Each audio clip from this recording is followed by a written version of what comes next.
कराची के इलाके शाहराह नूरजहां में मुफ्त के फल न देने पर ठेले वाले को तशद्दुद का निशाना बनाने वाले 4 पुलिस एहलकारों को मुअत्तल कर दिया गया।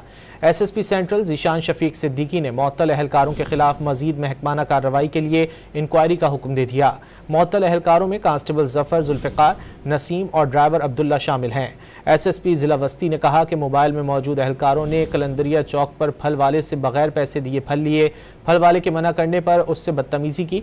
इस किस्म का फेल नाकाबिल बर्दाश्त है और महकमे की साख्त को शदीद नुकसान पहुँचाने के मुतरादिफ है। एहलकारों के खिलाफ सख्त कार्रवाई की जाएगी। SSP सेंट्रल ज़ीशान शफीक सिद्दीकी ने मुअत्तल एहलकारों के खिलाफ मजीद महकमाना कार्रवाई के लिए इंक्वायरी का हुक्म दे दिया। मुअत्तल एहलकारों में कांस्टेबल जफर, जुल्फ़िकार, नसीम और ड्राइवर अब्दुल्ला शामिल हैं।